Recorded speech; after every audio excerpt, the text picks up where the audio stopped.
Hey guys, welcome back to your classes. तो मेरे दोस्त, अब हम लोग केस स्टडी बेस्ड एमसीक्यू करने वाले हैं, है ना जी। दो जो कि 10 मार्क्स में आने वाले हैं एंटरप्रेन्योरशिप एंड स्टार्टअप के अंदर, है ना जी। चलो, इसके साथ एक क्वेरी तुम्हारी आ रही है, बहुत सारे स्टूडेंट्स ने पूछा है।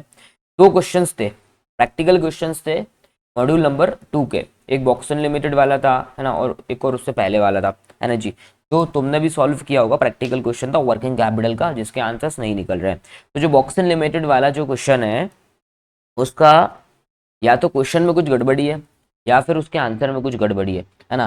तो वो दो क्वेश्चंस मैंने नहीं कराए हुए क्लास में भी और यूट्यूब में भी, और मैंने कहीं पर भी वो उनका जिक्र नहीं किया, उनके बारे में कुछ भी अभी तक डिस्कस नहीं किया हुआ था। और ना मैं कोई कंफ्यूजन क्रिएट करने वाला था, ना मैं चाहता था कि ऐसे तुम कंफ्यूज रहो चीज़ों को लेके, उन दो क्वेश्चन को लेके, है ना जी। बट तुम्हारी क्वेरीज आ रही, सर आपने वो दो क्वेश्चंस नहीं कराए, दो क्वेश्चंस नहीं कराए, मीन्स 99% सिलेबस करवा दिया, बस वो 1% बोले तो दो क्वेश्चंस मैंने नहीं कराए हुए और तुम उसी के पीछे पड़े हो, है ना जी। तो उनके लिए बता दूं, बॉक्स लिमिटेड वाला एक क्वेश्चन है जिसका क्वेश्चन गलत है तुम्हारी इंस्टीट्यूट का जो दिया हुआ है, या तो इस क्वेश्चन में कुछ गड़बड़ी है या फिर उसके आंसर में कुछ गड़बड़ी है, क्योंकि वो सॉल्व ही नहीं हो रहा है ना जी। कुछ ना कुछ मिस्टेक है, और पहले भी कुछ कुछ मिस्टेक्स थी, मैंने तुमको प्रैक्टिकल क्लास में डिस्कस भी किया है कि ये मिसप्रिंट है क्वेश्चन में, ये दिक्कत है वो दिक्कत है ना जी। तो ऐसे ही इस क्वेश्चन में कुछ ना कुछ प्रॉब्लम है और इन्होंने सॉल्यूशन नहीं दिया हुआ है, ठीक है। और इससे पहले का भी एक क्वेश्चन है, दो क्वेश्चन है जो मैंने नहीं कराए हुए हैं, दोनों में कुछ ना कुछ गड़बड़ी है, इसलिए मैंने नहीं कराया हुआ है, जिससे कोई कंफ्यूजन क्रिएट ना हो सकता है मैं तुमको गलत करा दूं। एग्जाम्पल समझना कि मैंने तुमको करा दिया सॉल्व, लेकिन आंसर मैच नहीं हो रहा है, तो तुम मुझको गालियां दोगे कि सर आपने गलत करा दिया, है ना जी। और उसका सही आंसर भी नहीं निकला है, क्योंकि उसमें कुछ ना कुछ एरर्स हैं उन क्वेश्चंस के अंदर, इसलिए मैंने दोनों क्वेश्चन नहीं कराए, है ना जी। तो तुम मुझे बताना भाई, क्या अपन उनको गलत सॉल्व करें, अपन अपने हिसाब से सॉल्व करके तुमको दें या नहीं दें, क्योंकि मेरे अकॉर्डिंग मैंने 99% सारी चीज़ें करा दी, है ना जी। लाइक तुम्हारे मॉड्यूल 1 से लेके 8 मॉड्यूल तक तुम्हारी पूरी क्लास करवा दी है ना जी। अपन ने याद भी कर लिया होगा, है ना। और फिर रिवीजन लेक्चर्स भी मैंने अपलोड किए हुए हैं, ओके। और केस स्टडी बेस्ड एमसीक्यू ये भी मैं डाल रहा हूँ, है ना जी। और जो केस स्टडी आती है सबसे लास्ट क्वेश्चन, वो वाली केस स्टडी के भी क्वेश्चंस जो जो मेरे को दिखे, जितना कंटेंट था वो भी मैंने तुमको डाल दिया हुआ है ना जी। बस दो क्वेश्चंस थे, प्रैक्टिकल क्वेश्चंस थे, जो कि मैंने नहीं डाले हुए क्योंकि उनके आंसर्स गलत है ना। बॉक्स लिमिटेड का तो आंसर गलत है या फिर कोई क्वेश्चन में कुछ ना कुछ दिक्कत है, इसलिए उसका आंसर नहीं निकल रहा है ना जी। तो तुमको कंफ्यूज नहीं होना है, जितना कंटेंट दिया है इनफ है, आराम से करो, 60+ आराम से जाएगा। भाई मैं तुमको बोलता हूँ 4 मॉड्यूल 1 2 3 4 कर लो, अच्छे खासे मार्क्स आएंगे, है ना जी। एमसीक्यू भी नहीं करना है, मत करना, कोई इतनी बड़ी चीज नहीं है ना जी। बस ये केस स्टडी वाली, ये जो केस स्टडी बेस्ड एमसीक्यू है, इनको एक बार देख लो, है ना जी। एमसीक्यू नहीं भी करना है मत करो, मेरी बुक पर स्टक रहना, आराम से तुम 60+ लेके जाओगे। अपने अंदर कॉन्फिडेंस रखो, है ना जी। जो चीज नहीं हुई है, लाइक दो क्वेश्चन, सिर्फ दो क्वेश्चन, उसके पीछे इतना मत भागो दोस्त। और तुमको सॉल्यूशन चाहिए, मैं दे दूंगा, है ना जी। ठीक है, आंसर उनके मैच नहीं होगा, है ना, सिंपल। ओके, चलो, केस स्टडी बेस्ड एमसीक्यू दे रखा हुआ है, 10 मार्क्स में आपके आएंगे एमसीक्यू के अंदर, है ना जी। इसमें भी इंस्टीट्यूट ने कोई कंटेंट वगैरह नहीं दिया हुआ है, तो अपन ने क्या किया, पिछले अटेम्प्ट का मॉक टेस्ट पेपर हुआ, मॉडल क्वेश्चन पेपर, या फिर पास्ट अटेम्प्ट के क्वेश्चन है, वहां से मैं लेके आया हूँ। तो अभी तक 5 क्वेश्चन मेरे को दिखे मिले हैं, है ना। मीन्स लास्ट 2 अटेम्प्ट के model question paper, MTP, MTP, ठीक है, एमटीपी के क्वेश्चन है। और पिछले अटेम्प्ट, जितने अटेम्प्ट से केस स्टडी बेस्ड एमसीक्यू चालू हुआ है, उस अटेम्प्ट से मैंने इसमें क्वेश्चंस डाले हैं, तो 5 क्वेश्चन है टोटल, है ना। उसके पहले नहीं आते थे केस स्टडी बेस्ड, है ना, सिंपल है। चलो आओ स्टार्ट करेंगे, अपने को अपने मन से भी करना होगा, कुछ कुछ चीज़ें अपने को केस स्टडी में दिखेगा। सबसे पहली चीज़, तुम जब सॉल्व करने बैठो तो तुरंत सबसे पहले आंसर पे आना। यहाँ पे देखो क्या करना है दोस्त, based on the following case study you are required to answer the question number 1 to 5, ठीक है। 1 से लेके 5 तक के क्वेश्चंस दे रखे हुए हैं, इनको तुमको आंसर करना है, 2 2 मार्क्स के ये आते हैं, है ना जी। तो सबसे पहले तुमको केस स्टडी नहीं पढ़ना, सबसे पहले नीचे आके एक बार चेक कर लेना, क्या हम हमारे कॉन्सेप्ट से इनको सॉल्व कर सकते हैं क्या, है ना जी। ऐसा ना हो तुम पूरा केस स्टडी पढ़ के अपना टाइम वेस्ट करो और पता पड़े बहुत आसान से क्वेश्चन से अपनी बुक के अंदर ही कवर्ड थे, है ना जी। तो सबसे पहले एक बार चेक कर लेना 5 या 10 सेकंड के अंदर, इन ऐसे करके देखो, एडोप्टा, ग्लोबल एनर्जी, ये सब चीज़ अपनी बुक के अंदर कॉन्सेप्ट नहीं अपने को समझ आ रहा है, मतलब स्टडी मैट के अंदर चीज़ें नहीं दे रखी हुई, ये देखने से समझ आता है। जी स्ट्रेटेजी वाली चीज़ दे रखा हुआ है, ठीक है। तो ये अपने को केस स्टडी इस क्वेश्चन में पढ़नी होगी, ठीक है। ये समझ आ रहा है भाई, how did GE eco imagination strategy incorporate the concept of corporate social responsibility, ठीक है। ये सब चीजें जो हैं केस स्टडी पढ़ के समझ आएगा। तो फटाफट आ जाओ केस स्टडी के ऊपर तुरंत, है ना जी, ज्यादा टाइम मत वेस्ट करना, तुम फटाफट फटाफट इसमें पढ़ते चले जाना, है ना। बैक इन 2004 जीई करके कंपनी थी, top management team was going through it's annual strategic planning review when the management team came to sudden realization. Six of the company's core businesses were deeply involved in environmental and energy related project. Simple है, company थी, overview लेना, बहुत ज्यादा depth में मत जाना, है ना। भाई कोई कंपनी है, उसके 6 प्रोजेक्ट एनर्जी से रिलेटेड है और इन्वायरमेंट से रिलेटेड है। Simple. What was particularly striking was that GE had initiated almost all of these project in response to request from the customer। भाई कस्टमर के बोलने पर इन्होंने सर्विसेज चालू की। फॉर एग्जांपल भाई तुमने बोला सर पेपर नंबर 20 बढ़ा दो, तो मैंने पेपर नंबर 20 स्टार्ट किया। तुमने बोला सर CFR स्टार्ट कर दो, तो मैंने CFR स्टार्ट कर दिया। तो भाई कस्टमर के रिस्पॉन्स में कस्टमर ने बोला सर ये चीज़ प्रोवाइड करो, तो उन्होंने वो प्रोडक्ट और वो सर्विसेज और वो प्रोजेक्ट चालू कर दिया, है ना। They initiated a data gathering effort, simple चीज़ों का डेटा कलेक्ट कर रहे थे, ठीक है। They made an effort to educate themselves on the science behind energy and environmental issues. Simple है, उन्होंने अपने आप को एजुकेट करना स्टार्ट किया। कोई कंपनी है भाई, ठीक है, वो इन्वायरमेंट से रिलेटेड उसके 6 प्रोजेक्ट चलते थे, है ना जी, बिल्कुल चल रहे थे। अब उन्होंने क्या किया भाई, एजुकेट करना स्टार्ट किया अपने एम्प्लॉयज़ को, ठीक है भाई, पढ़ना स्टार्ट किया भाई एनर्जी से रिलेटेड कि भाई हम रिन्यूएबल एनर्जी को कैसे बना सकते हैं। मतलब सिंपल एक ओवरव्यू दे रहा हूँ एनर्जी वगैरह से रिलेटेड, और इन्वायरमेंट के जो इश्यूज होते हैं, एयर पॉल्यूशन, वाटर पॉल्यूशन, उनसे रिलेटेड चीज़ें ये लोग पढ़ना स्टार्ट करते हैं, है ना जी। क्यों? क्योंकि इनके 6 प्रोजेक्ट ऑलरेडी इनसे रिलेटेड चल रहे थे। लाइक सोलर पैनल हो गया, उससे रिलेटेड चल रहा होगा, कोई इन्वायरमेंट को प्रोटेक्ट करने से रिलेटेड चल रहा होगा, लाइक भाई टिश्यू पेपर स्टार्ट कर दिया पॉलीथीन की जगह, है ना जी, ठीक है, ऐसा कुछ चल रहा होगा। Including green house gas emission, green house से रिलेटेड भी इनके प्रोजेक्ट चल रहे थे, है ना जी, उससे रिलेटेड स्टडी इन्होंने चालू की। At the same time GE talked to government officials and regulatory to try and get a sense for where public policy might be going. Simple है भाई, गवर्नमेंट से भी बात, क्योंकि गवर्नमेंट के जो रूल्स रेगुलेशन को भी हमको फॉलो करना है। सिंपल है कि भाई पॉल्यूशन को बचाना है, गवर्नमेंट भी बोल रही पॉल्यूशन बचाओ, तो ये लोग पॉल्यूशन वगैरह बचा रहे होंगे, कंट्रोल करने की कोशिश कर रहे होंगे, ऐसा कुछ दे रखा होगा, ठीक है। This external review led to the conclusion that energy prices would likely to increase going forward, driven by rising energy consumption in developing nation and creating demand for energy efficient product। Simple है भाई, ये क्या बोलना चाह रहे हैं भाई, यहाँ से मैं थोड़ा सा कनेक्ट करूंगा। गवर्नमेंट से भी इन्होंने बात की, गवर्नमेंट के जो ऑफिसर्स हैं उनसे भी इन्होंने बात की कि भाई आगे जाके क्या बढ़ने वाला है, लाइक इलेक्ट्रिसिटी बिल के प्राइजेस जो होते हैं पर यूनिट, जो रेट्स है वो बढ़ने वाला है, ठीक है। तो इन्होंने क्या किया, सोलर पैनल से रिलेटेड चीज़ों में दिमाग लगाया होगा कि भाई अपन को रिन्यूएबल एनर्जी बनाने की कोशिश करना होगा, उससे रिलेटेड चीज़ें चल रही है। द टीम ऑल्सो से tighter environmental control including gap on green house gas emission as all but inevitable, ठीक है। मतलब सिंपल है, ग्रीन हाउस से भी रिलेटेड चीज़ें चल रही है, ठीक है। What emerge from this effort was a realization that GE would build strong businesses by helping its customer to improve their energy efficiency and environmental performance। अब यहाँ से मुझे समझ आई पूरी पिक्चर कि क्या कहना चाह रहे हैं भाई लोग, ये एनर्जी सेव करना चाह रहे हैं, ये इन्वायरमेंट को प्रोटेक्शन करना चाह रहे हैं, ठीक है। तो इन्होंने भाई सोलर प्लांट, सोलर वाली चीज़ें बेचना स्टार्ट की होंगी, सोलर से रिलेटेड इनका प्रोडक्ट है, ठीक है। और गवर्नमेंट भी इसमें साथ देती है, भाई सिंपल है, गवर्नमेंट से मिलते जुलते चल रहे हैं, ये इनका कहना है। ग्रीन हाउस का इफेक्ट भी कम करना चाह रहे हैं, तो इन्वायरमेंट से रिलेटेड इन्होंने अपना प्रोजेक्ट वगैरह चालू किया है, सोलर पैनल वगैरह से रिलेटेड होगा, क्योंकि ये एनर्जी सेविंग से रिलेटेड बात कर रहे हैं, है ना जी। इतनी चीज मेरे को समझ आ रही है।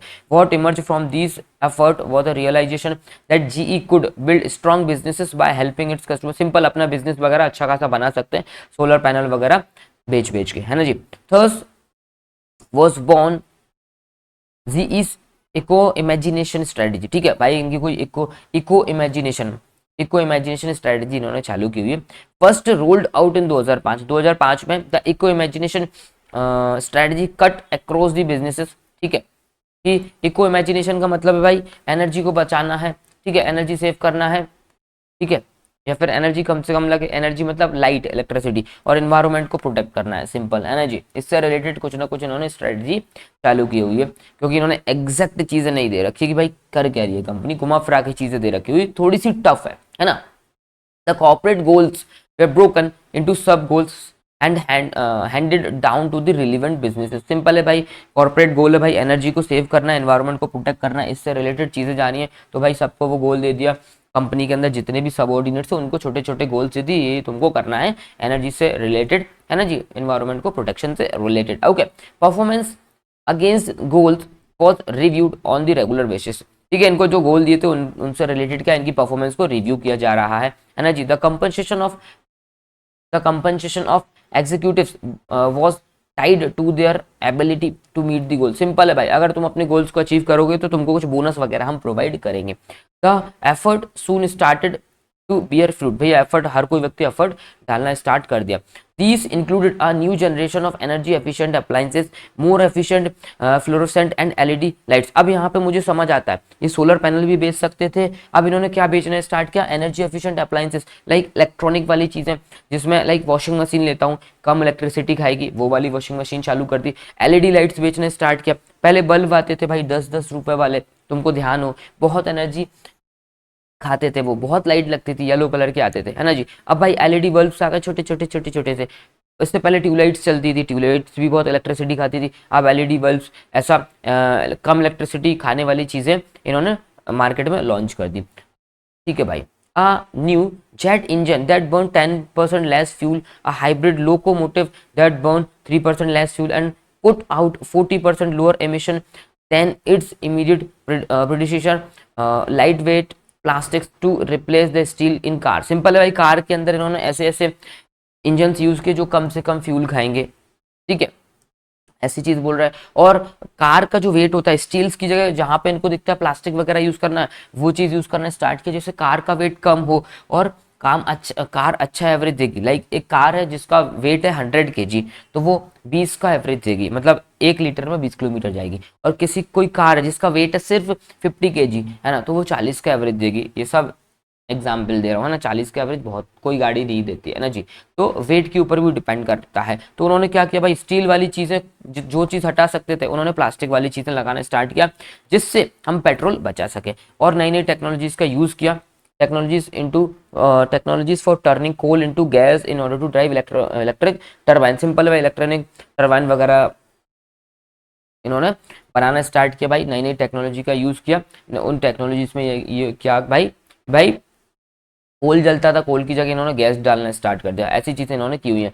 While stripping most of the carbon dioxide CO2 from the turbine exhaust by the end of its first 5-year plan, GE had meet और मोर मीट एक minute meet exceeded most of its original goals, and despite of global financial crisis that hits in 2008, not only did GE sell more than 20 billion worth eco product in 2010। भी अच्छा खासा चल रहा था eco product environment friendly product इन्होंने बेचना खासा 2010 में स्टार्ट कर दिया, अच्छा खासा ग्रोथ चल रहा था, सिंपल। ठीक है, according to management these products were also amongst the most profitable. Simple है भाई, मोस्ट प्रॉफिटेबल चीजें जा रही थी। ठीक है भाई, अपन ने एक ओवरव्यू लिया हुआ है, हमको ओवरव्यू समझ में आ गया है, simple.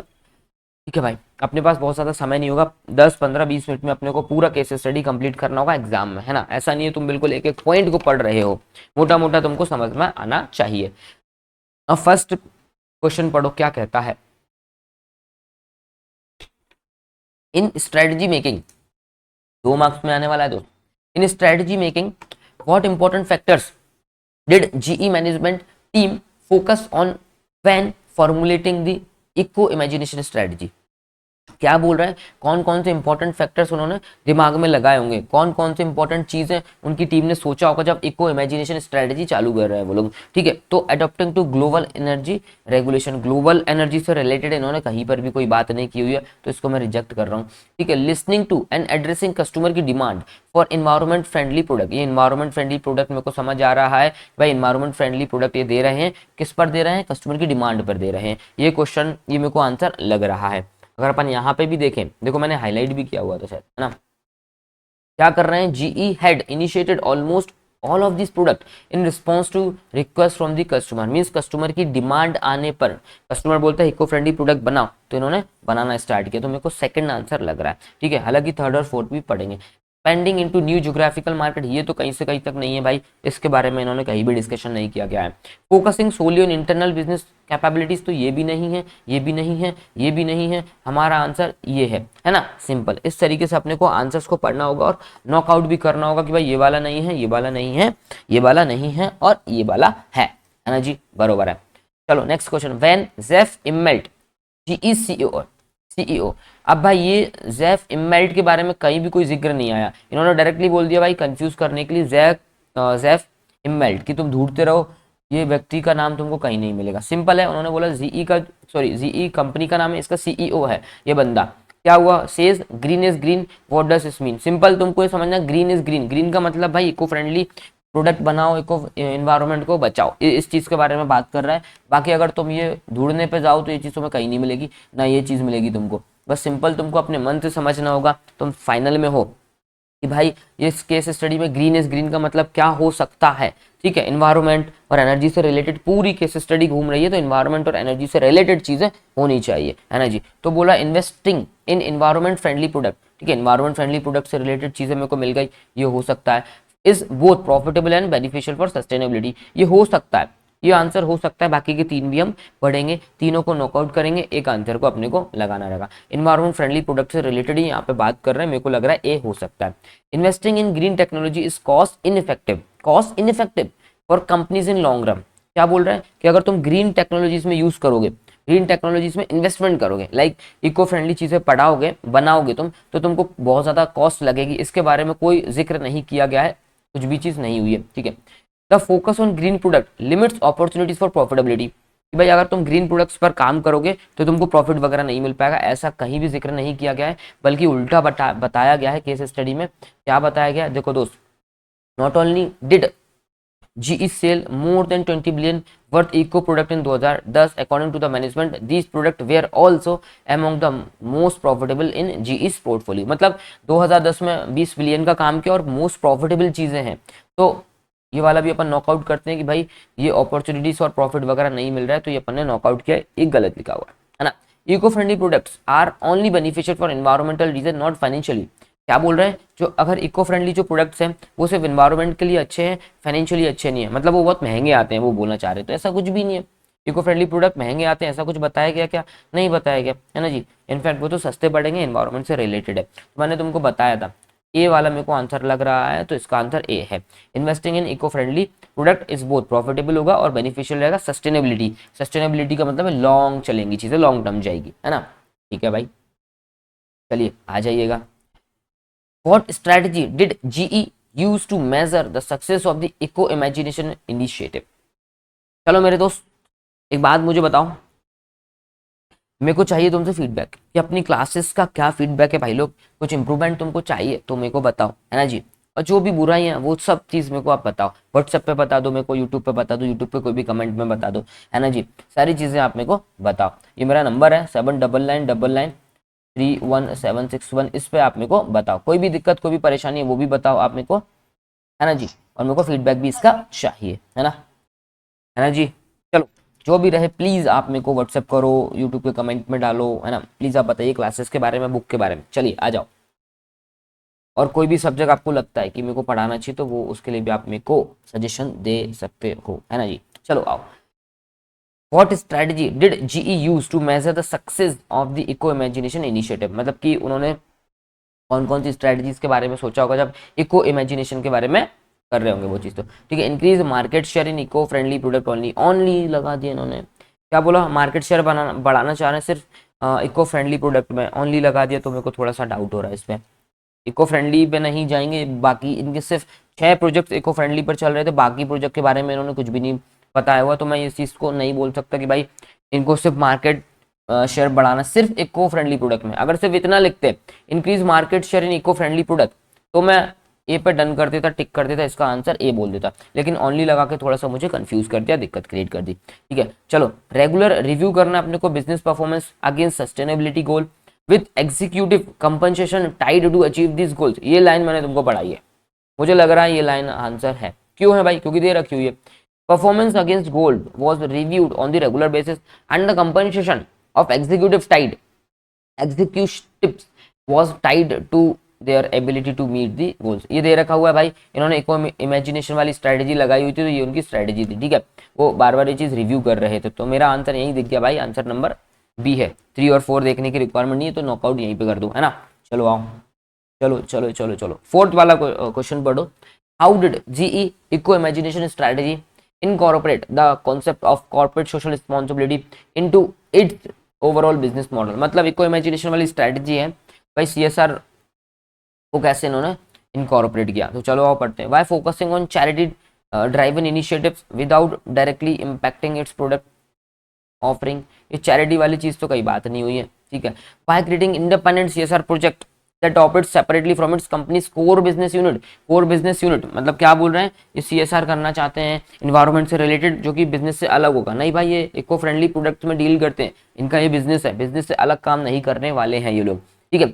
Bye reducing the company's dependency on eco friendly product lines, मतलब ये बोल रहे चाह रहे हैं कि भाई इको फ्रेंडली प्रोडक्ट पर डिपेंडेंट नहीं होना चाह रहे हैं, भाई इको फ्रेंडली प्रोडक्ट बनाना चाह रहे हैं, उसी पर डिपेंडेंसी लाना चाह रहे हैं, तो आंसर सी भी गलत है। तो मेरे हिसाब से आंसर डी होना चाहिए बिना पढ़े, क्योंकि भाई 3 आंसर मैंने यहाँ पर रिजेक्ट कर दिए, है ना जी। फिर भी आप पढ़ सकते हो। By aligning its business growth with environmental sustainability goal. क्या बोला, क्या बोला? अलाइन करेंगे उनके बिजनेस की ग्रोथ विद इन्वायरमेंटल सस्टेनेबिलिटी। ये इन्वायरमेंटल सस्टेनेबिलिटी गोल चाहते हैं। इन्वायरमेंटल सस्टेनेबिलिटी गोल का मतलब क्या, कि भाई लॉन्ग टर्म हम हमारे इन्वायरमेंट को बचा के रखें। And engaging customers in eco friendly solution. Simple है भाई, इको फ्रेंडली प्रोडक्ट बना के देना चाह रहे हैं, है ना जी। That's it. तो मेरा आंसर डी है ना। चलिए next question. What strategic element was critical to GE Eco Imagination strategy and helped it to align its business goals with its environmental initiatives। क्या बोला, क्या बोला, क्या बोला? What strategic element, कौन से ऐसे एलिमेंट्स थे जो कि क्रिटिकल थे जीई इको इमेजिनेशन स्ट्रेटेजी के लिए? बॉस बॉस सुनो, इको इमेजिनेशन वाली जो स्ट्रेटेजी थी उसके लिए कौन कौन सी स्ट्रेटेजीज थी जो कि दिक्कत दे रही थी? And help it to align its business goal with the environmental initiative. मतलब कौन कौन सी स्ट्रेटेजी थी जो प्रॉब्लम क्रिएट कर रही थी, ठीक है। Hiring external consultant to oversee the environmental initiative, इसके बारे में कहीं जिक्र नहीं किया गया है। Focusing solely on reducing energy का cost without considering environmental impact. मतलब क्या बोल रहे हैं, तब सबसे पहले क्वेश्चन समझो कि कौन कौन सी स्ट्रेटेजी थी जो कि दिक्कत दे रही थी, जो कि क्रिटिकल थी, जो कि टफ थी इको इमेजिनेशन के लिए, ठीक है। तो सेकंड वाला, पहला वाला पॉइंट बोलता है कि तुम बाहर के कंसल्टेंट के को तुम हायर कर लो, तो इससे रिलेटेड कोई बात नहीं की गई। सेकंड मैंने फोकस कर रहे हैं सोनली ऑन रिड्यूसिंग एनर्जी का cost without considering environmental impact. ये तो उल्टा दे रखा हुआ है। क्या बोल रहे हैं भाई, तुम्हारी एनर्जी की कॉस्ट कम लगे, लाइट का बिल कम आए, लेकिन इन्वायरमेंट का इम्पैक्ट मत देखना। मतलब इन्वायरमेंट में पॉल्यूशन करते रहो और तुम्हारी एनर्जी का कॉस्ट कम आता रहे। तो इसके ऊपर इन्होंने बात नहीं किया गया, इको फ्रेंडली चीजें बनाने के बारे में बात कर रहे हैं। थर्ड वन है typing executive compensation to the achievement of environmental performance goal. ये मेरे दोस्त बुक में ही दे रखा हुआ है कि भाई जो एग्जीक्यूटिव्स हैं अगर अपना गोल अचीव करेंगे तो उनको हम क्या देंगे, कंपनसेशन देंगे। ये लिखा हुआ था, आ जाओ। कंपनसेशन देंगे अपने एम्प्लॉयज को अगर वो अपने गोल्स को अचीव करते हैं। कंपनसेशन का मतलब है दोस्त बोनस वगैरह देंगे, ठीक है। तो अपना आंसर 3 होगा, 3 वाला होगा, अपना आंसर सी होगा, है ना। फोर्थ वन और पढ़ लेते हैं नाम के लिए। Expanding into completely new market unrelated to its core business. इससे रिलेटेड तो कहीं भी बात नहीं हुई है, कहीं भी अपनी बात इससे रिलेटेड नहीं हुई है ना जी। चलो आओ नेक्स्ट क्वेश्चन में आपको पढ़ा देता हूँ, आ जाइए अगला क्वेश्चन की तरफ बढ़ते हैं। जून 25 में आया हुआ था, सेट 2 लिखा है, इसका मतलब है मॉडल क्वेश्चन पेपर में आया हुआ है, ठीक है।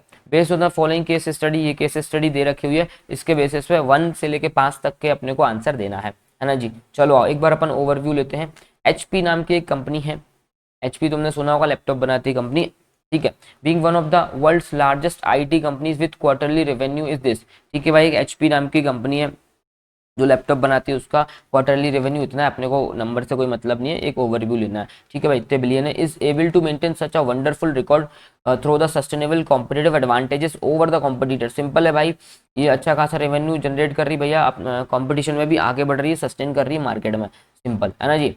ओके ठीक है, over the competitors. Okay, the sustainable competitive advantage has benefited the company in so many ways that she has no other choice other than sustaining such records. ठीक है, क्या बोला भाई, sustainable competitive advantage. Sustainable competitive advantage मतलब हो गया भाई ये निरंतर बहुत सालों तक कंपटीशन में आगे बढ़ती जा रही। सस्टेनेबल मतलब कि इसको कोई कॉम्पीट नहीं कर पा रहा है, सबसे नंबर 1 पे चल रही है, सब पे टॉप पे चल रही है, कंपटीशन में इसका कोई भी नहीं खड़ा हुआ है। ठीक है, simple. The gained competitive advantages, the gain competitive advantages has increase the company का रेवेन्यू ट्रेमेंडसली। ठीक है, मतलब कंपटीशन में कोई नहीं तो भाई ये अकेला है, डोमिनेट कर रहा होगा मार्केट को, जो भी कर रहा हो, तो इसके कारण ये अपना रेवेन्यू अच्छे से बढ़ा पा रहा है। In the year 2006 HP recorded much better revenue of this. ठीक है भैया, 2006 में अच्छा खासा रेवेन्यू उन्होंने बुक किया। रेवेन्यू से कोई अपने को अभी ताल्लुकात नहीं है, सारी चीजें यहाँ पे लिखी हुई है, देख लेंगे, है ना।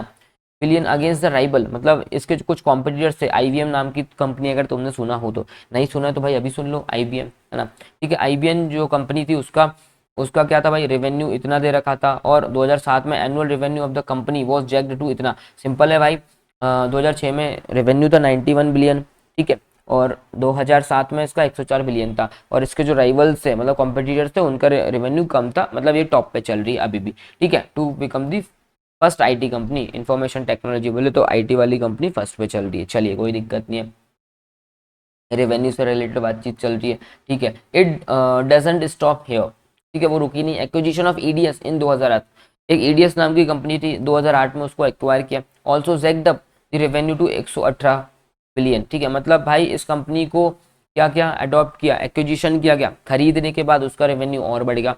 All this achievements in terms of boosting in the revenue are product of the gained competitive advantages. Simple है भाई, इस एचपी के अगेंस्ट में कोई खड़ा नहीं है, कोई कंपटीशन नहीं है, तो इसलिए इस कारण से इसका रेवेन्यू बहुत बहुत बहुत बहुत बढ़ता जा रहा है ना जी। HP is able to achieve and sustain competitive advantage with her distinctive competencies. ठीक है, सिंपल है भाई, कंपटीशन में कोई नहीं है तो ये ग्रो करती जा रही company. First of all the company is committed to simplifying sorry सुनना, कंपटीशन में कोई नहीं है मतलब ये बेस्ट से बेस्ट सर्विस प्रोडक्ट जो भी बना रही हो, तो कंपटीशन में कोई टिक नहीं पा रहा है। इसका जो राइवल है, इसका कॉम्पिटिटर है आईबीएम, तो आईबीएम से भी ये आगे बढ़ती जा रही है ना जी।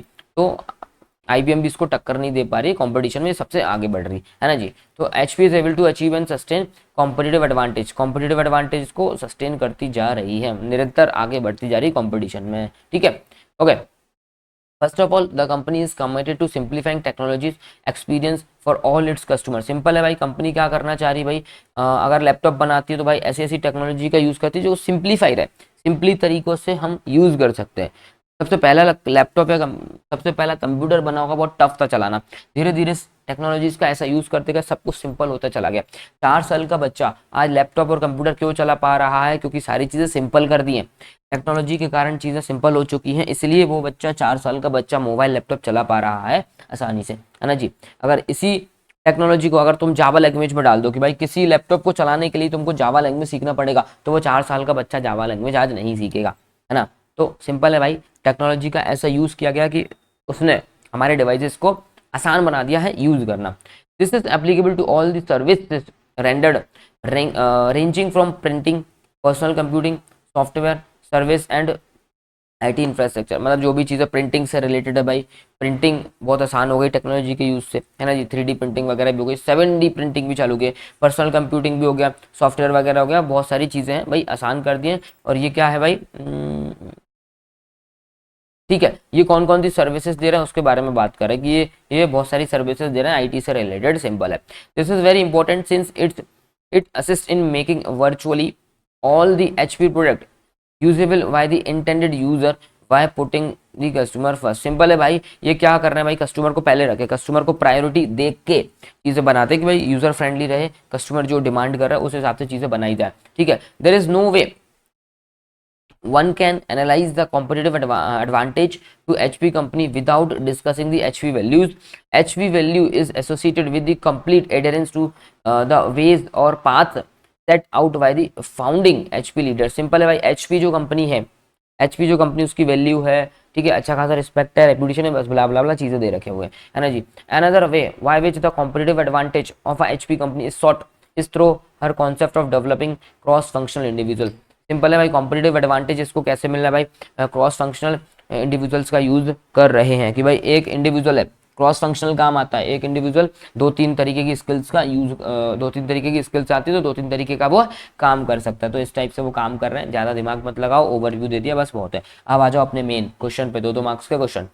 Which of the following most accurately describe HP's approach to achieving sustainable competitive advantage as outlined in the case study। भैया अभी पढ़ोगे तो तुम्हें समझ आएगा कि भैया सस्टेनेबल कॉम्पिटिटिव एडवांटेज उसको जो मिल रहा है कि भाई कंपटीशन में सबसे आगे है वही जीत रहा है, कैसे? तो भाई cost cutting measures through outsourcing non core function और आउटसोर्सिंग से रिलेटेड इसमें कोई भी बात नहीं हुई है, ठीक है, यहाँ पे हटा दो इसको। दूसरा बोला है leveraging customer centric innovation and cross functional workforce development. Cross functional workforce development ये तो समझ आ रहा है, लिवरेजिंग करना है customer centric innovation. Customer centric innovation ये वाली चीज नहीं होगी, है ना जी। चलिए दोस्त, तो ये वाला मेरे को आंसर लग रहा है, leveraging customer centric innovation, customer से रिलेटेड इनोवेशन कर रहे हैं। और क्रॉस फंक्शनल वर्कफोर्स डेवलपमेंट क्या लिखा हुआ है, कंसेप्ट का यूज क्या है, क्रॉस फंक्शनल इंडिविजुअल्स की बात की गई है इन्होंने, है ना। क्रॉस फंक्शनल वर्कफोर्स डेवलपमेंट ये लग सकता है, ठीक है। चलो इसको भी अपन देखेंगे, है ना। Heavy investment in advertising and market penetrating, इसके से रिलेटेड कुछ बात नहीं की गई है। Focusing solely on hardware sales growth through pricing strategies. देख दोस्त मेरे दो आंसर मेरे को लग रहा है, बी वाला और डी वाला। क्यों लग रहा है? ये फोकस कर रहे हैं हार्डवेयर पर, सेल्स ग्रोथ हो भाई, है ना, थ्रू प्राइसिंग स्ट्रेटजीज, प्राइसिंग की स्ट्रेटजीज के यूज करके इन्होंने क्या करना चाहते हैं भाई, अपनी हार्डवेयर की सेल बढ़ाना चाह रहे हैं, मतलब अपने प्रोडक्ट की सेल बढ़ाना चाह रहे हैं। और सेल से रिलेटेड चीजें इन्होंने दे रखा हुआ है भाई, ये हर साल सेल इनकी बढ़ती जा रही है ना जी। तो पहली प्रायोरिटी में मेरा आंसर होना चाहिए डी, सेकंड प्रायोरिटी पे मेरा आंसर होना चाहिए बी। क्यों क्यों क्यों क्यों? Leveraging customer centric innovation, customer centric innovation तो ये कर रहे हैं भाई, कस्टमर को ध्यान में रखते हुए इनोवेशन कर रहे हैं। Cross functional workforce development, cross functional workforce development ये दे रखा हुआ है कि भाई अपना कॉम्पिटिटिव एडवांटेजेस कैसे अचीव कर रहे हैं। So their concept of developing cross functional individual, ये क्रॉस फंक्शनल इंडिविजुअल्स को डेवलप करते जा रहे हैं। मतलब भाई एक व्यक्ति को तीन चार तरीके की स्किल्स आती है तो तीन चार तरीके का वो वर्क कर सकता है ना जी।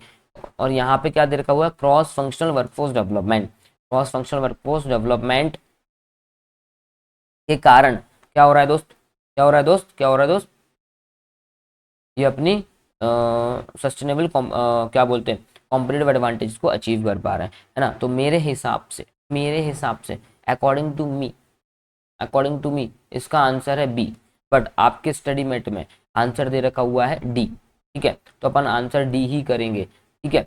इसका अपन आंसर डी करेंगे। आई डोंट नो क्यों गलत लिखा है क्या लिखा है, मैं उस पर डिस्कशन नहीं करना चाह रहा हूँ, क्योंकि हो सकता है तुम इंस्टीट्यूट को गाली दो या फिर मेरे को दो। तो अपने को आंसर चुपचाप डी पर लगा के आना है। क्यों आना है मुझे भी नहीं पता। अब कई जगह दिक्कत ऐसी हो जाती है, मैं कुछ भी नहीं बोल सकता, अपने को इंस्टीट्यूट के हिसाब से चलना होगा। अकॉर्डिंग टू मी आंसर होना चाहिए बी, है ना जी। भाई कस्टमर सेंट्रिक पर बात कर रहे हैं, क्रॉस फंक्शनल वर्कफोर्स डेवलपमेंट के ऊपर बात कर रहे हैं, जो कि इनको कॉम्पिटिटिव एडवांटेजेस देने में हेल्प कर रहा है, सिंपल। लेकिन अब यहाँ पे इन्होंने आंसर दिया कि भाई ये लोग अपनी सेल्स की ग्रोथ बढ़ा रहे हैं क्योंकि इन्होंने प्राइसिंग स्ट्रेटेजी लगाई हुई है, सिंपल। तो इन्होंने आंसर डी दिया है तो चुपचाप डी लगा लेना, इसका मैं कुछ भी नहीं कर सकता, है ना जी। एक जगह और यहाँ पे भी इसके इस वाले पार्ट में भी उन्होंने गड़बड़ी की हुई है, वो भी मैं आपको बताता हूँ, है ना जी।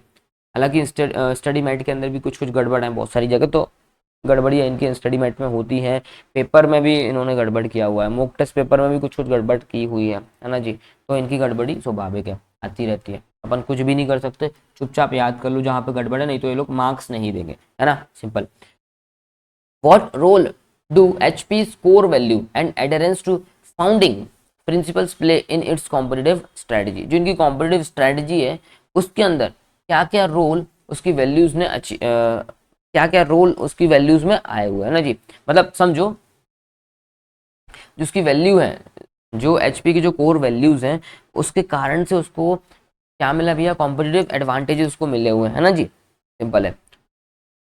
तो क्या कौन कौन सी वो वैल्यूज है उसके बारे में अपने को देखना है एक बार, ठीक है। तो they function as guiding mechanism to align strategic action with a consistent vision. मतलब पहले क्वेश्चन समझो, what role do HP core values and adherence to the founding principles play in its competitive strategy। मतलब क्या बोला क्या, HP की बहुत अच्छी वैल्यूज होंगी, है ना जी, और उसके कुछ प्रिंसिपल्स होंगे, उन वैल्यूज के कारण और प्रिंसिपल्स के कारण वो कंपटीशन में आगे बढ़ते जा रहे हैं। कैसे, मतलब कौन क्या क्या रोल प्ले किया गया है उनकी स्ट्रेटजीज ने, सॉरी उनके वैल्यूज ने और उनके प्रिंसिपल्स हैं, है ना। तो उनकी जो वैल्यूज है और उनके जो प्रिंसिपल्स हैं, बोले वो फंक्शनिंग कर रहे हैं as a guiding mechanism, guide कर रहे हैं to align the strategic action with the consistent vision. Simple है ना। मेरे को आंसर ए लग रहा है। क्यों लग रहा है भाई? इनकी जो वैल्यूज वगैरह हैं वो गाइड कर रही हैं इनको स्ट्रेटजीज बनाने में और आगे बढ़ने में और इनके कंसिस्टेंट विजन को अचीव करने में, है ना। आंसर मेरे हिसाब से ए है ना। They are use to reduce operational expenses across global unit, इससे रिलेटेड कोई भी बात नहीं की गई है। तीसरा वाला पॉइंट क्या है? They are unrelated to business outcome, they are unrelated to business outcome but serve to motivate the employees, but serve to motivate the employee. इससे रिलेटेड, मोटिवेशन से रिलेटेड इतना कोई बातचीत इन्होंने नहीं किया गया है, बस एम्प्लॉइज से रिलेटेड इन्होंने यहाँ पे क्रॉस फंक्शनल वाली बात डाली हुई है, एज सच इसके अलावा कुछ भी नहीं डाला हुआ है ना जी। और फोर्थ वाला क्या लिखा हुआ है? They act primarily as public relations tool to improve the brand image. Brand image तो इनकी पहले से बनी हुई, तो ब्रांड इमेज इनको अब इंप्रूव करने की रिक्वायरमेंट नहीं है, तो अपन यहाँ पे नॉकआउट किया डी, नॉकआउट किया बी, अब बचता है ए और डी। तो मेरे हिसाब से आंसर होना चाहिए ए। आपके हिसाब से भी आप पढ़ोगे तो आपके हिसाब से आंसर ए निकलना चाहिए कि भाई एचपी की जो वैल्यूज थी और उसके जो प्रिंसिपल्स हैं वो क्या काम कर रहे हैं भैया, गाइडिंग मैकेनिज्म है, वो गाइड कर रहे हैं स्ट्रेटजी बनाने में, स्ट्रेटजी को स्ट्रेटेजिक एक्शन लेने में और अपने विजन को अचीव करने में और अपना विजन को कंसिस्टेंट रखने में। लेकिन आपके इंस्टीट्यूट ने ये वाला आंसर डाला हुआ है, तो मजबूरी में मैं बोलूंगा कि भाई अपने को याद करना पड़ेगा आंसर नंबर सी, है ना जी।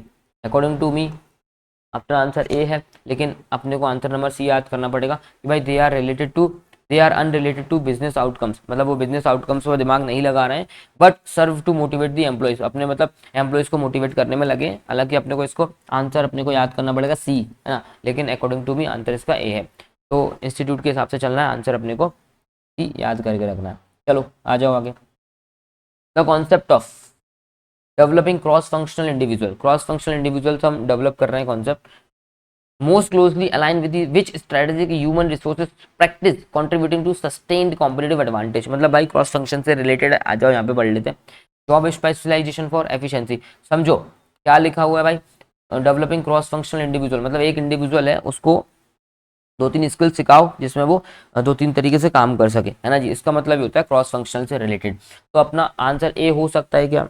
मैंने देखो पूरा एमसीक्यू नहीं पढ़ा, सिर्फ डेवलपिंग क्रॉस फंक्शनल पढ़ा हुआ है, इतना पढ़ा हुआ है। इस बेसिस पर हम बोल सकते हैं क्या बोलना चाह रहा है कि भाई एक व्यक्ति को तीन चार स्किल सिखा दो। तो अब आंसर नंबर 1 क्या बोलता है? जॉब स्पेशलाइजेशन फॉर एफिशिएंसी, मतलब एक ही चीज में, एक ही स्किल में उसको स्पेशलाइजेशन हो, इससे रिलेटेड ये चीज नहीं है, इसको हटा दिया मैंने। Task simplification and cost reduction, इस पर भी कोई बात नहीं कर दी गई, भाई कॉस्ट को रिड्यूस करो, है ना। तीसरी चीज है आउटसोर्सिंग नॉन एसेंशियल स्किल्स, ये लग सकता है भाई कि अपने को कोई स्किल नहीं आती, मेरे एम्प्लॉयज को कोई स्किल नहीं आ रही तो अपने दूसरे बंदे को दे दिया, मेरे एम्प्लॉय को नहीं आ रही तो जिसके पास स्किल्स है मैंने उसको दे दिया। क्रॉस फंक्शनल इंडिविजुअल में यही चीज होती है कि मेरे पास अगर दो बंदे हैं, बंदा नंबर 1 बंदा नंबर 2, एक बंदे को काम नहीं आ रहा तो उसको अपन क्रॉस फंक्शनल दे दो, मतलब दूसरे को उठा के दे दो, सिंपल, है ना। तो ये लग सकता है। फोर्थ वन है talent agility and internal capacity building, ये भी नहीं कि भाई इंटरनल कैपेसिटी तुम बना रहे हो, तो सिंपल है। क्रॉस फंक्शनल का मतलब हम ये लेंगे आउटसोर्स करेंगे हम नॉन एसेंशियल स्किल, जो चीज़ मुझे नहीं आती है वो अपन आउटसोर्स करेंगे, है ना जी। ह्यूमन रिसोर्स से रिलेटेड स्ट्रेटजी, तो अपना आंसर हो जाएगा सी, है ना जी। ठीक है भाई, चलो आ जाओ नेक्स्ट क्वेश्चन की तरफ। From which strategic management perspective HP focus on simplifying technology experience for customer. Simplifying technology experience for customer is the best classified under which type of competitive strategy according to Porter generic strategies। Porter बाबा की जय, porter के हिसाब से कौन सी strategy लगने वाली है? देखो भैया ये बात करते भैया simplifying technology experience for customer, भाई हमको इजी टेक्नोलॉजी, सिंपल टेक्नोलॉजी का यूज करना है, न्यू टेक्नोलॉजी का यूज करना है जिससे हमारे कस्टमर को अच्छा एक्सपीरियंस हो। इसको मैं बोल सकता हूँ कॉस्ट लीडरशिप स्ट्रेटेजी। क्यों बोल सकता हूँ कॉस्ट लीडरशिप स्ट्रेटेजी? जब तुम न्यू टेक्नोलॉजीज का यूज करोगे, नैनो टेक्नोलॉजी का यूज करोगे और नई नई बहुत सारी टेक्नोलॉजी का यूज होता है ना, एआई का यूज करोगे तो आपकी कॉस्ट कम होगी, है ना जी, और आप यूजर को नया नया एक्सपीरियंस आप दोगे। तो मेरी स्ट्रेटेजी लगेगी कॉस्ट स्ट्रेटेजी। एक होता है फोकस स्ट्रेटेजी, फोकस स्ट्रेटेजी मतलब एक ही चीज पर फोकस कर रहे हैं, ना ना बाबा एक चीज पे फोकस नहीं कर रहे हैं, ये न्यू टेक्नोलॉजीज को एनहेंस कर रहे हैं, नए नए प्रोडक्ट को लॉन्च कर रहे हैं, है ना जी, कस्टमर के हिसाब से। तो हमारा आंसर ए है, बी नहीं है। डिफरेंशिएशन मतलब अलग अलग चीजें करना, तो ना तो डिफरेंशिएशन होगा ना ही डिसरप्टिव इनोवेशन होगा, तो हमारा आंसर होगा ए, कॉस्ट लीडरशिप, है ना जी। चलो आओ तीसरे क्वेश्चन की तरफ, सॉरी फिफ्थ वाले क्वेश्चन की तरफ आ जाओ। क्या बोल रहा है फिफ्थ वाला question? The acquisition of EDS in 2008 was significantly increase HP का रेवेन्यू, मतलब ईडीएस को जो तुमने एक्वायर किया था तो उससे तुम्हारा रेवेन्यू बढ़ा, ठीक है। Which of the following strategic growth concept, कौन सा स्ट्रेटेजी का कॉन्सेप्ट लग रहा है, मतलब तुमने किसी कंपनी को एक्विजिशन किया, एक्वायर किया, जिसके कारण से तुम्हारा रेवेन्यू बढ़ गया, है ना जी। तो इसको horizontally integration to reduce competition, इससे रिलेटेड कुछ चीजें। हॉरिजॉन्टल का मतलब होता है कि तुमने तुम्हारे कॉम्पिटिटर को हायर कर लिया, इससे रिलेटेड कोई बात ही नहीं हुई कॉम्पिटिशन से related. Strategic outsourcing of core operation, ये हो सकता है, अभी इसको मैं पेंडिंग में डाल रहा हूँ। Vertical integration to control the supply chain, इससे रिलेटेड भी कोई बात ही नहीं हुई क्वेश्चन में कि भाई वर्टिकल इंटीग्रेशन, वर्टिकल इंटीग्रेशन मतलब है कि मैंने अपने सप्लायर को ही खरीद लिया, या फिर मैं अगर किसी और को सर्विस देता हूँ उसको ही मैंने खरीद लिया। सिंपल, वर्टिकल इंटीग्रेशन का ये मतलब है कि अगर कोई मेरा होलसेलर है, उसको उसकी कंपनी खरीद ली, तो मतलब मैं खुद ही होलसेल में बाय करने लगा। या फिर मैं अगर किसी मैन्युफैक्चरर से सामान खरीदता हूँ तो मैंने उसकी मैन्युफैक्चरर की कंपनी को खरीद लिया, तो क्या हुआ, अब उस कंपनी को खरीद लिया तो मेरी ही मैन्युफैक्चरिंग हुई, मैं ही मैन्युफैक्चरिंग कर रहा हूँ, तो इसको क्या बोलेंगे अपन, वर्टिकल इंटीग्रेशन। तो इससे रिलेटेड कोई बात ही नहीं हुई। फोर्थ वन है expansion through inorganic growth, inorganic growth से रिलेटेड कोई बात नहीं हुई भाई, इनकी ऑर्गेनिक ही ग्रोथ होती है, नेचुरली ही ग्रोथ हो रही है, इनऑर्गेनिक ग्रोथ की कोई बात नहीं हुई। तो मेरा आंसर होगा बी, मेरा आंसर होगा B, strategic outsource of core operation. ये क्या करना चाह रहे हैं, ईडीएस को बाई किया, ईडीएस कंपनी है उसको एक्वायर किया, इन्होंने सिर्फ इतना दिया हुआ है, तो ईडीएस को एक्वायर करके ये क्या कर रहे हैं, अपनी जो सर्विसेज है उसको आउटसोर्स कर देंगे, जो इनको नहीं करना है काम वो आउटसोर्स कर देंगे, स्ट्रेटेजिकली ये अपना काम उनको दे देंगे। तो अपना आंसर होगा बी, है ना। बाकी ए सी डी से रिलेटेड कोई भी बात नहीं हुई है, ठीक है भाई। चलो अब अपन मिलते हैं भाई नेक्स्ट वीडियो में, जब तक के लिए चलो take care, bye bye. Next video में मैं तुमको क्या कराने वाला हूँ, 3 क्वेश्चंस और बाकी है। दिसंबर 24 का मॉडल क्वेश्चन पेपर, ठीक है, फिर दिसंबर 24 सेट 2 का model question paper, and last one June 24 का सेट 1 का मॉडल क्वेश्चन पेपर। ये 3 मॉडल क्वेश्चन पेपर और बाकी है ना जी, ये अपन नेक्स्ट वीडियो में कर लेंगे, है ना जी। और कोई भी क्वेश्चन अगर होता है तो वो भी मैं लाने का पूरा कोशिश करूंगा, है ना जी। चलो बाय बाय, टेक केयर, मिलते हैं नेक्स्ट वीडियो में।